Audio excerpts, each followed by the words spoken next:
Sebenarnya konsep ombudsman ni sudah banyak dipakai, terima dan dilaksanakan oleh pelbagai negara asing. Antara yang utama sekarang ni adalah negara-negara Skandinavia seperti Sweden dan sebagainya.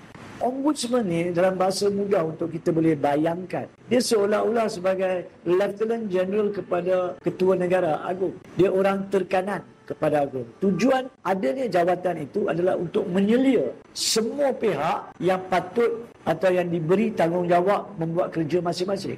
Iaitu apa? Kan Perdana Menteri dilantik oleh Agung, Kabinet dilantik oleh Agung selepas dipilih oleh Perdana Menteri yang mencadangkan nama kepada Agung. So, Ombudsman ni, dia menyelia. Mereka ni buat kerja ke tak? Dalam bahasa mudah. Kalau ada aduan tentang benda-benda tak betul dibuat oleh Kabinet, maka nak lapor kepada siapa?